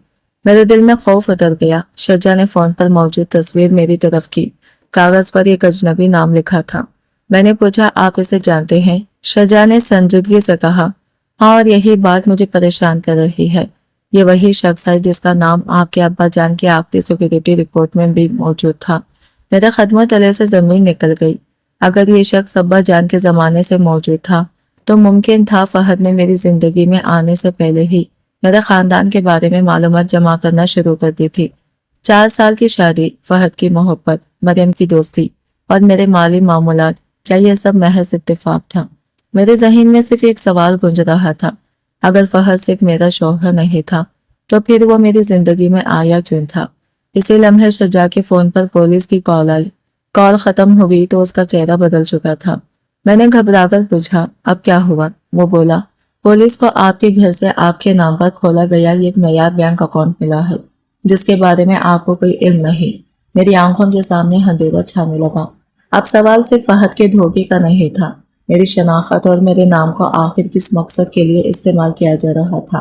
میں نے بے چینی سے پوچھا، اب کیا ہوگا؟ شجاع نے کہا، وہ گھبرا چکے ہیں، انہیں شاید معلوم ہو گیا ہے کہ آپ محفوظ ہیں اور پولیس بھی حرکت میں آ چکی ہے۔ اب وہ اپنے پیچھے چھوڑے ہوئے ثبوت مٹانے کی کوشش کریں گے۔ میں نے فہد اور مریم کے پیغامات دیکھے۔ اب ان کا مقصد واضح تھا، وہ جاننا چاہتے تھے کہ میں کہاں ہوں۔ اور مجھے کتنا کچھ معلوم ہو چکا ہے۔ میں نے کہا اگر انہیں یقین ہو گیا کہ میں محفوظ ہوں تو وہ فرار ہو جائیں گے۔ شجاع نے فوراً جواب دیا، اسی لیے انہیں فی الحال یہی لگنے دینا ہوگا کہ آپ ان کی پہنچ سے دور نہیں ہوئی، جبکہ پولیس ان کی ممکنہ راستوں پر نظر رکھے گی۔ کچھ دیر بعد انسپکٹر کی کال آئی۔ انہوں نے بتایا پولیس ٹیم گھر پہنچ چکی ہے، داخلے کے نشانات ملے ہیں، فرانسک ٹیم کام کر رہی ہے اور سی سی ٹی وی بھی حاصل کی جا رہی ہے۔ ہمیں فہد کے معمول کی مقامات، دوستوں اور کاروباری رابطوں کے بارے میں ہر ممکن معلومات چاہیے۔ میں نے آنکھیں بند کی اور فہد کی وہ باتیں یاد کرنے لگی جنہیں میں کبھی اہم نہیں سمجھتی تھی۔ اس کے چند خاص دوست، رات گئے آنے والی کالز، وہ کیفے جہاں جانے سے وہ مجھے روکتا تھا، اور مریم کا اچانک بدلتا ہوا طرز زندگی۔ اب یہ سب اتفاق نہیں لگ رہا تھا، ہر معمولی بات ایک نئے سوال میں بدل چکی تھی۔ میں نے انسپکٹر کو فہد کی گاڑی، دفتر، دوستوں اور معمول کی جگہوں کے بارے میں تمام معلومات دے دی۔ مریم کے متعلق بھی جو کچھ جانتی تھی بتا دیا۔ انسپکٹر نے کہا، آپ ابھی فہد کو خود سے کوئی جواب نہ دیں، ہمیں ایسا پیغام بھیجنا ہوگا جس سے وہ خود رابطہ کرنے پر مجبور ہو اور ہم اس کی لوکیشن ٹریک کر سکیں۔ شجاع نے کہا، پیغام ایسا ہونا چاہیے کہ فہد کو آپ پر ذرا بھی شک نہ ہو۔ مجھے فوراً فہد کی ایک عادت یاد آئی، اسے فوری مالی فائدے کا لالچ ہمیشہ اپنی طرف کھینچتا تھا۔ میں نے کہا، جائیداد؟ شجاع میری بات سمجھ گیا۔ میں نے انسپکٹر سے کہا، اگر اسے بتایا جائے کہ ابا جان کی جائیداد کے لیے بہت بڑا خریدار ملا ہے اور کل تک دستخط ضروری ہے تو وہ ضرور واپس آنے کی کوشش کرے گا۔ انسپکٹر نے چند لمحے سوچ کر کہا، یہ کام کر سکتا ہے لیکن اسے احتیاط سے کرنا ہوگا۔ میں نے فہد کا چیٹ باکس کھولا اور سوچ سمجھ کر پیغام لکھا، ابھی تمہارا میسج دیکھا، بٹوا میرے پاس ہے، کل دے دوں گی۔ ایک بات اور، ابا جان کی ایک جائیداد کے لیے بہت اچھی آفر آئی ہے، اگر کل تک دستخط نہ ہوئے تو ڈیل ختم ہو جائے گی۔ مجھے سمجھ نہیں آ رہا اکیلے کیا کروں، تم کب واپس آ رہے ہو؟ میں نے ایک لمحہ اسکرین پہ دیکھا، پھر سینڈ دبا دیا۔ یہ صرف ایک پیغام نہیں تھا، یہ اس جال کا پہلا سرا تھا جو فہد کے گرد بچھایا جا رہا تھا۔ کچھ سیکنڈ تک فون خاموش رہا، پھر اچانک اسکرین روشن ہوئی۔ فہد کا جواب تھا، جائیداد کہاں ہے؟ شجاع نے پیغام پڑھ کر آہستہ سے کہا، میڈم وہ پھنس گیا۔ لیکن فوراً دوسرا پیغام آیا، اور تم اس وقت کہاں ہو؟ شجاع کا چہرہ سنجیدہ ہو گیا۔ اس نے کہا، اسے جائیداد سے زیادہ آپ کی لوکیشن کی فکر ہے۔ اسی لمحے انسپکٹر کا پیغام آیا، فہد کی گاڑی شہر میں نہیں، لیکن اس کا فون ابھی ایسی جگہ ایکٹیو ہوا ہے جہاں سے آپ کی فلائٹ تک پہنچنے میں زیادہ وقت نہیں لگے گا۔ میرے ہاتھ سے فون تقریباً چھوٹ گیا۔ شجاع فوراً کھڑا ہوا اور کھڑکی کی طرف دیکھا۔ باہر رات خاموش تھی، مگر اچانک دور سے یہ گاڑی کے رکنے کی آواز آئی۔ شجاع نے آہستہ سے کہا، میڈم شاید وہ یہاں پہنچ چکا ہے۔ ہم نے فوراً ضروری کاغذات جمع کیے تاکہ فہد کے بیرون ملک جانے کی کوشش کی صورت میں بروقت کارروائی ہو سکے۔ انسپکٹر نے شناختی دستاویزات، نکاح نامے اور گزشتہ چند دنوں کی اہم معلومات مانگی جو میں نے انہیں فراہم کر دی۔ شجاع نے کہا، اب آپ اکیلی کہیں نہیں جائیں گی۔ اسی دوران فہد کا پیغام آیا، تم ٹھیک ہو؟ سر درد کیسا ہے؟ جائیداد والی آفر کون دے رہا ہے؟ میں ابھی ایئرپورٹ پر ہوں، کل صبح گھر پہنچ جاؤں گا، کسی کاغذ پر دستخط مت کرنا۔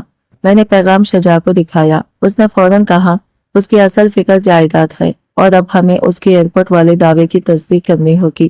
میں نے پیغام انسپکٹر کو بھیج دیا۔ انہوں نے کہا، ہم ریکارڈ چیک کر رہے ہیں، اس کے الفاظ پر نہیں بلکہ ثبوت پر یقین کریں گے۔ پھر شجاع نے کہا، مریم کو بھی ایک مختصر پیغام بھیجیں، زیادہ وضاحت نہ کریں، بس اسے یہ یقین دلائیں کہ آپ ٹھیک ہیں اور فہد سے بات ہو گئی ہے۔ میں نے کچھ لمحے سوچا، پھر مریم کو لکھ دیا، ہاں اب طبیعت کچھ بہتر ہے، سر میں درد تھا، فہد سے میسج پر بات ہو گئی ہے۔ میں نے مریم کو لکھا، میں ابھی آرام کروں گی۔ چند منٹ بعد اس کا جواب آیا، اور شکر ہے، میں بہت پریشان ہو گئی تھی۔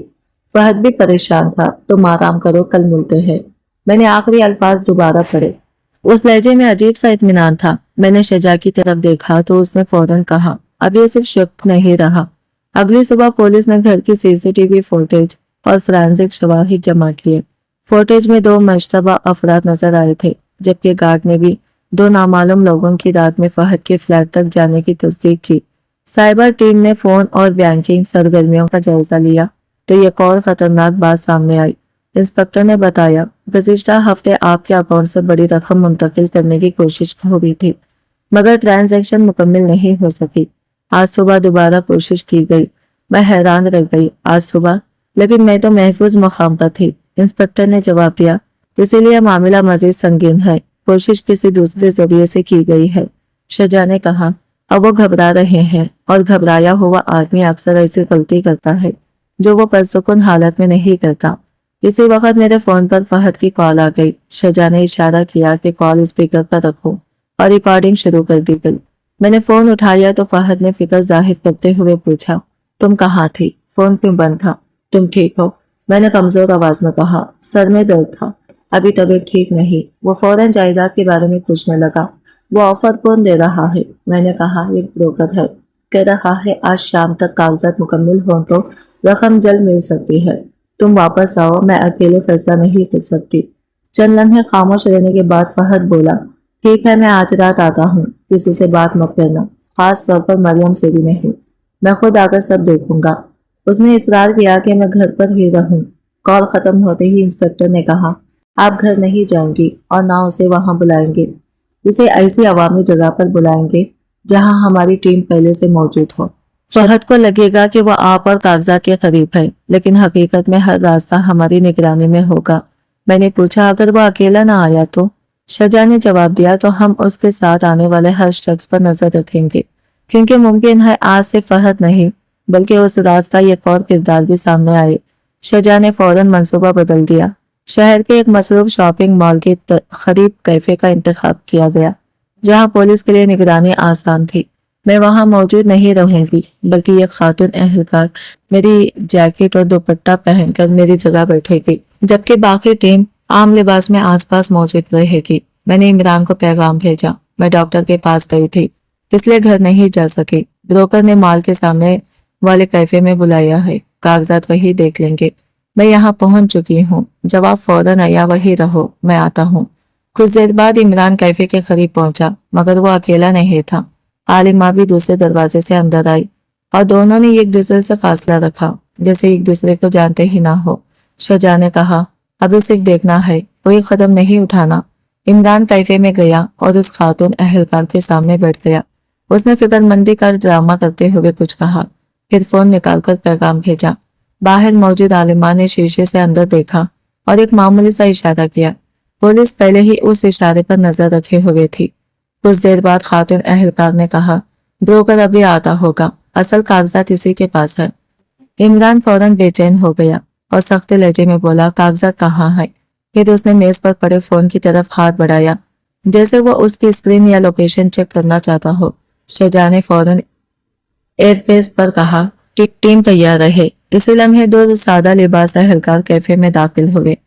एक ने इमरान का हाथ रोक लिया और दूसरे ने शनाख्ती कार्ड दिखाते हुए कहा, इमरान साहब, आपसे कुछ सवाल करने हैं। इमरान का चेहरा जद पड़ गया, मगर उसने फौरन खुद को संभालते हुए कहा, मैं तो अपनी बीवी से मिलने आया हूँ। इंस्पेक्टर ने जवाब दिया, आपकी बीवी महफूज मकाम पर है और आपको हमारे साथ चलना होगा। इमरान ने उसे गलत फहमी करार दिया, मगर इंस्पेक्टर ने कहा, आपके माली मामलात, मशकूक राबिते और आज रात की हरकतें एक दूसरे से जुड़ी हुई हैं। इसी दौरान आलिमा भी अंदर आ गई और खुद को इमरान के दोस्त जाहिर करने लगी, मगर पुलिस ने उसकी मशकूक पैगामात और माली राबितों का जिक्र किया तो उसके चेहरे का रंग बदल गया। इमरान ने गुस्से से पूछा, मेरी बीवी कहाँ है? उसे सामने लाओ। मैं गाड़ी में बैठी सब देख रही थी। मैं चाहती थी कि उसके सामने जाकर सवाल करो, मगर शजा ने रोक दिया। अचानक इमरान ने पुलिस से बच निकलने की कोशिश की, मगर अहलकारों ने उसे काबू में कर लिया। फिर उसने गुस्से में बुलंद आवाज में कहा, आप लोगों को पता भी है मेरी बीवी कहाँ है? इंस्पेक्टर ने पुरसुकून लहजे में जवाब दिया, हमें बाखूबी पता है और वो आपसे ज्यादा महफूज है। इमरान चंद लम्हे खामोश रहा, फिर धीमी आवाज में बोला, अगर वो जिंदा है तो आप सब बहुत बड़ी गलती कर रहे हैं। मेरे जिस्म में सर्द लहर दौड़ गई। इंस्पेक्टर ने फौरन पूछा, तुमने अभी क्या कहा? इमरान खामोश हो गया, मगर उस एक जुमले ने मामले को माली फ्रॉड से कहीं आगे पहुंचा दिया था। अब सबके सामने एक ही सवाल था, इमरान को क्यों यकीन था कि मेरा जिंदा होना उनके लिए खतरा है? इमरान के अल्फाज सुनते ही इंस्पेक्टर ने फौरन पूछा, तुम्हें कैसे मालूम कि वो जिंदा है? हमने तो सिर्फ ये कहा था कि तुम्हारी बीवी महफूज है। इमरान के चेहरे पर घबराहट फैल गई, जबकि आलिमा ने बात संभालने की कोशिश की, मगर पुलिस ने दोनों के फोन कब्जे में ले लिए। इसी दौरान इंस्पेक्टर को इत्तला मिली कि फाइल एक हिस्सा इमरान के दफ्तर के लॉकर से बरामद हुआ है, जिसमें मेरी दस्तखत शुदा दस्तावेजात मौजूद थी। मजीद तफ्तीश से इंशकाफ हुआ कि इमरान ने मेरे नाम से जाली इख्तियारनामा तैयार किया था, जिसके जरिए वो मेरी जायदाद और मुश्तरका अकाउंट्स पर इख्तियार हासिल कर सकता था। इसके अलावा एक इंश्योरेंस पॉलिसी में भी तब्दीली की कोशिश की गई थी। इंस्पेक्टर ने संजीदगी से कहा, हमें अब मंसूबे की असल कड़ी समझ आ रही है। पहले आपके असासे अपने कंट्रोल में लेने थे, फिर ऐसा हादसा दिखाना था जिसमें आपकी मौत कुदरती या इत्तेफाक मालूम हो। मेरे हाथ सुन हो गए। तो वो मुझे वाकई मारना चाहते थे? मैंने बामुश्किल पूछा। शुजा खामोश रहा। बाद में पुलिस ने बैंक रिकॉर्ड, पैगामात, सीसीटीवी और गिरफ्तार शख्स के बयान को जोड़ा तो इमरान और आलिमा का किरदार मजीद वाज़ा हो गया। गिरफ्तार शख्स ने बताया कि इसे सिर्फ एक औरत को रास्ते से हटाने का हुक्म दिया गया था। आलिमा ने भी आखिरकार एतराफ कर लिया कि वो कई महीनों से इमरान की मदद कर रही थी और इसे मेरे मामूलात और घर की मालूमात फराहम करती थी। मगर सबसे खतरनाक इंशिकाफ यह था कि इमरान सिर्फ मेरी जान का मंसूबा नहीं बना रहा था, बल्कि पहले मुझे ज़हनी तौर पर गैर मुतवाज़न साबित करके मेरे कानूनी मामलात अपने नाम करवाना चाहता था, ताकि अगर मैं कभी उसके खिलाफ आवाज़ उठाऊं तो कोई मेरी बात पर यकीन न करे। उस लम्हे मुझे अब्बा जान की बात याद आई। बेटी किसी कागज पर दस्तखत करने से पहले इसे अपनी आंखों से पढ़ना। मेरी आंखों में आंसू आ गए, मगर इस बार वो शिकस्त के नहीं बल्कि उनकी नसीहत समझ आने के आंसू थे। अगले चंद हफ्तों में कानूनी कार्रवाई आगे बढ़ी। मेरे बैंक अकाउंट्स और जायदाद महफूज की गई, जबकि मेरे नाम से बनाए गए जाली कागजात मंसूख कर दिए गए। इमरान और आलिमा के खिलाफ मुकदमा दर्ज हुआ। अदालत में इमरान ने मेरी तरफ देखकर कहा, मुझे माफ कर दो। मैंने चंद लम्हे उसे देखा और जवाब दिया, माफी दिल को हल्का कर देती है, लेकिन टूटा हुआ एतमाद वापस नहीं लाती। फिर मैं वहां से चली आई। बाहर शुजा खड़ा था। मैंने पूछा, आपने अब्बा जान से क्या वादा किया था? उसने कहा, सिर्फ ये कि जब भी आपको मेरी जरूरत होगी मैं आपको अकेला नहीं छोड़ूंगा। वक्त के साथ मैंने अपनी जिंदगी दोबारा संभाल ली। अब मैं हर कागज खुद पढ़ती, अपने माली मामलात समझती और रिश्तों में मोहब्बत के साथ अपने अकल को भी जगा देती थी। बाद में मैंने एक छोटा सा इदारा शुरू किया जहां ख्वातीन को माली और कानूनी मामलात के बारे में बुनियादी मालूमात दी जाती थी, ताकि कोई और औरत सिर्फ अंधे एतमाद की वजह से नुकसान न उठाए। एक शाम अब्बा जान की तस्वीर के सामने बैठकर मैंने आहिस्ता से कहा, अब्बा जान, आपकी बात मुझे बहुत देर से समझ आई, मगर मैंने उसे भुलाया नहीं। उस रात मैंने सिर्फ एक खतरनाक साजिश से खुद को नहीं बचाया था, बल्कि अपनी वो जात भी वापस हासिल कर ली थी, जो हर रिश्ते में दूसरे पर भरोसा करते करते खुद को भूल गई थी। तब मुझे समझ आया कि मोहब्बत जरूर करें, वफा भी करें, मगर अपनी आंखें बंद करके नहीं, क्योंकि कभी कभी दुश्मन दरवाजे से नहीं, एतमाद के रास्ते घर में दाखिल होता है। आज की वीडियो कहानी आपको कैसी लगी कमेंट करके जरूर बताएगा, और वीडियो अच्छी लगी है तो लाइक शेयर जरूर कीजिएगा और हमारे चैनल को सब्सक्राइब करें फ्रेंड्स। मिलते हैं अगली वीडियो के साथ, तब तक के लिए बाय बाय, टेक केयर, अल्लाह हाफिज।